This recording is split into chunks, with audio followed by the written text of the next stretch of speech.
सरगोदा शहर में सफाई के नाकुस इंतजामात शहरों की ज़िंदगी अजीरन। सुथरा पंजाब के नाम पर वेस्ट मैनेजमेंट के ठेकेदारों को करोड़ों रुपए दे दिए गए, लेकिन जगह जगह गंदगी के ढेर सुथरा पंजाब का मुंह बोलता सबूत हैं। गंदगी के ढेर ताफुन और बीमारियों का सबब भी बन रहे हैं। इस हवाले से मज़ीद जानते हैं नुमाइंदा काशिफ से।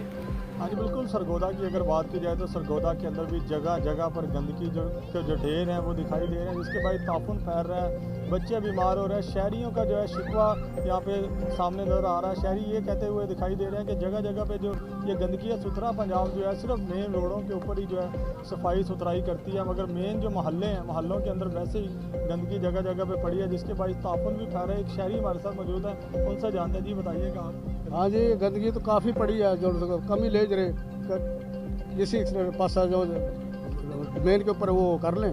बाकी देखो कितनी गंदगी पड़ी है, आसे पासे भी वो ढेर पड़े गंदगी के, तो लिया जाए, उनको कहा जाए कि मेहरबानी करें, इसकी सफाई सुथरा अच्छी कर दें। हाँ जी बिल्कुल, जैसा कि आपने शहरी की बात को सुना कि सफाई सुथराई का जो निज़ाम है उसको बेहतर किया जाए। ये जो सुथरा पंजाब यहाँ पे बनाया गया है पंजाब के अंदर, वो भी खातर खा जो है सफाई करती हुई दिखाई नहीं दे रही, जिसके भाई शहरी जो हैं वो खासे परेशान दिखाई दे रहे हैं। इस वक्त शहरियों की जानिब से ये कहा जा रहा है कि कमिश्नर सरगोदा की जानिब से खसूसी ये हदायत दी जाए कि ताकि ये जो शहर के अंदर जगह जगह पर गंदगी के ढेर लगे हुए हैं उसको फिलफोर ख़त्म किया जाए, ताकि शहरी जो है इस ताफुन से बच सके। जी।